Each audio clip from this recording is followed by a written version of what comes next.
Varahi silks వారి grand festive celebrations పొందండి 10,000 రూపాయలు ఆపై కొనుగోలుపై బంగారు నాణెం ఉచితంగా.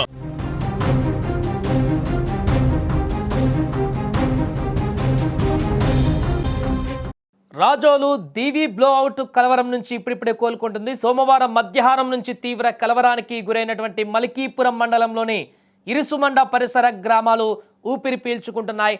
అకస్మాత్తుగా సంభవించినటువంటి ఓఎన్జీసీ బ్లోఅవుట్ దాటికి ప్రాణాలు అరచేతిలో పెట్టుకొని ఊరు వదిలినటువంటి కుటుంబాలు ఇళ్లకు చేరుకుంటున్నారు. బ్లోఅవుట్ మంటలు చాలా వరకు అదుపులోకి వచ్చాయని అధికారులు వెల్లడించడంతో ఊపిరి పీల్చుకుంటున్నారు. అయితే మంటలను అదుపులోకి తెచ్చేందుకు ఓఎన్జీసీ డైరెక్టర్ విక్రమ్ సక్సేనా పర్యవేక్షణలో నిపుణుల బృందం చాలా శ్రమించవలసి వచ్చింది.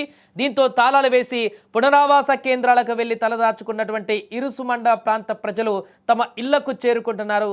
ఇక ప్రస్తుతం అక్కడ తాజా పరిస్థితికి సంబంధించిన పూర్తి వివరాలు లైవ్ లో మా ప్రతినిధి అరుణ్ తేజ్ అందిస్తారు. ఎస్ అరుణ్ తేజ్, ప్రస్తుతం ఇంకా మంటలు కొనసాగుతున్నట్టుగా కనపడుతుంది. అదుపులోకి వచ్చినట్టేనా? పూర్తిగా అక్కడ ఏం జరుగుతుంది?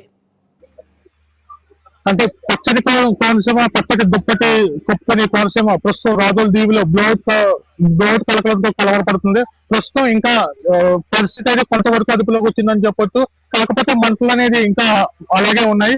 అంటే మనం సోమవారం మధ్యాహ్నం 12:20కి స్టార్ట్ అయిన ఈ బ్లోఅవుట్ కలకలం ఇప్పటికీ ఇంకా కొనసాగుతూనే ఉంటుంది. అది అధికారులు కూడా ఎప్పటికప్పుడు పర్యవేక్షిస్తున్న కొంతమేరకు దాదాపు 60 నుంచి 80% వరకు ఈ మంటలు అనేది తగ్గిందంటూ తెలుస్తుంది. తగ్గడాన్ని బట్టి ఒక్కొక్కసారి మంటలు అనేది కొంచెం చెలరేగడం జరుగుతుంది. కానీ ప్రస్తుతం పూర్తి అదుపులో ఉందని చెప్తున్నారు.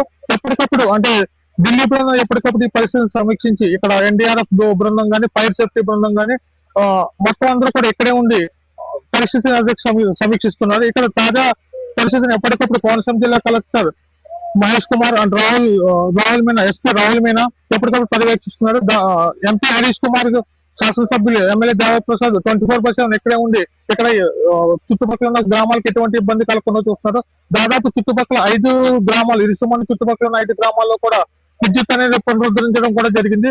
ఎప్పటికప్పుడు చుట్టుపక్కల ఉన్న పునరావాస కేంద్రాల్లో ఉన్న వాళ్ళకి ఆహారం కానీ, వైద్య సదుపాయంలో కానీ ఎటువంటి ఇబ్బందులు లేకుండా చూస్తారు. మెడికల్ టీం అనేది ఇక్కడ 24/7 అందుబాటులో కూడా ఉంటుంది. హెల్త్ పరంగా ఎటువంటి ఇబ్బంది వచ్చినా మెడికల్ టీం కోసం స్పెషల్ టీం ఇక్కడ ఏర్పాటు చేయడం జరిగింది. మొదటి రోజు ఏదైతే ఉందో మంచు దుప్పట్లో కప్పేసుకున్న ఈ గ్యాస్ అనేది తర్వాత కొంచెం తీవ్ర ప్రభావం చూపుతుందని ఎప్పటికప్పుడు వాళ్ళు చుట్టుపక్కల గ్రామాలని తనిఖీ చేయడం జరుగుతుంది.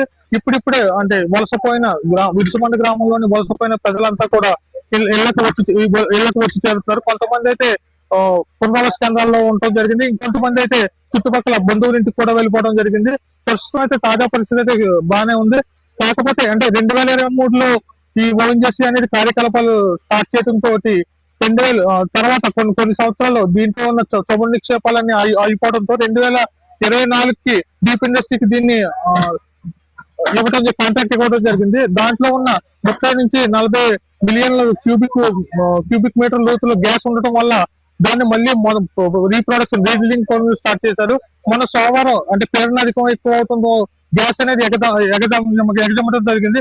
కొంతవరకు గ్యాస్ అనేది తగ్గడంతో ప్రస్తుతం అయితే మంటలు అదుపులోనే. మనం చూస్తున్న విజువల్లో కూడా మంటలు అనేది తగ్గుముఖం పట్టింది. ఓఎన్జీసీ బృందం కానీ, ఎన్డీఆర్ఎఫ్ బృందం కానీ, ఫైర్ సేఫ్టీ బృందం కానీ వాళ్ళు దగ్గరగా వెళ్ళి అంటే కొంత ఎక్కువ అధిక ప్రెజర్తో వాటర్ పంపింగ్ చేయడం జరుగుతుంది. ప్రస్తుతం అయితే ఇదంతా అదుపులోనే ఉందని చెప్పవచ్చు.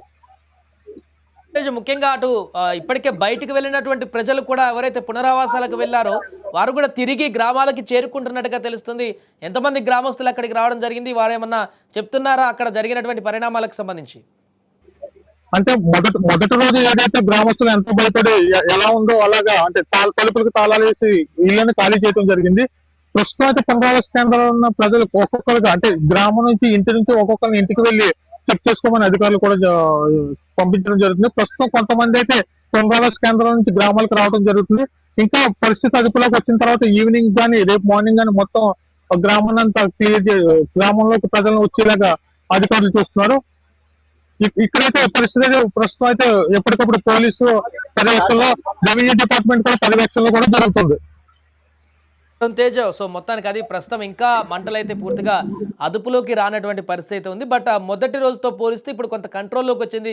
సిచ్యువేషన్ అంతా కూడా కొంత కంట్రోల్లోకి వచ్చినట్టుగా అధికారులు చెప్తున్నారు. దీంతో చుట్టుపక్కల గ్రామాల్లో ఉన్నటువంటి ప్రజలు ఎవరైతే పునరావాస కేంద్రాలకు వెళ్లారో వారిని కూడా గ్రామాలకు వెళ్ళి ఒకసారి తమ ఇల్లును కూడా చూసుకొని రమ్మంటూ కూడా వారు చెప్తున్నట్టుగా తెలుస్తుంది. ఏదేమైనా కూడా ఓఎన్జీసీకి సంబంధించినటువంటి సిబ్బంది కూడా, డైరెక్టర్ కూడా నేరుగా అక్కడికి వచ్చి పరిశీలన చేసి ఆ మంటలను పూర్తి స్థాయిలో అదుపులోకి చేసేటువంటి ప్రయత్నాలు అయితే కొనసాగుతున్నాయి.